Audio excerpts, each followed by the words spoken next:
नमस्कार, स्वागत आहे तुमचे आपल्या आवडत्या यूट्यूब चॅनल ज्योतिषी उपायमध्ये.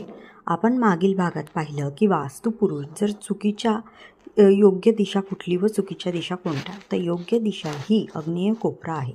जर तुमचा वास्तुपुरुष चुकीच्या दिशेला जर निक्षेपित झाला असेल तर काळजी करायचे कारण नाही. त्यासाठी आपण उपाय पाहणार आहोत. तर 1.25 किलो अख्खा तांदूळ ताटात घेऊन त्यावर एक शहाळे ठेवून त्याला हळदी कुंकू व्हावे व लवकर वास्तू शांती करेल असा संकल्प सोडावा. 1 रुपयाची 11 नाणी व चांदीचा तुकडा टाकावा. चुकीच्या निक्षेपित वास्तुपुरुषाला कुंकुवामध्ये मीठ, गुलाब पाणी, गंगाजल एकत्र करून दोन्ही हातांनी चोळून त्यावर हाताचा ठसा मारावा. या जागी निक्षेपित केलेल्या वास्तुपुरुषाला चारही बाजूने तांबीची तार ओढावी असा सल्ला दिला जातो.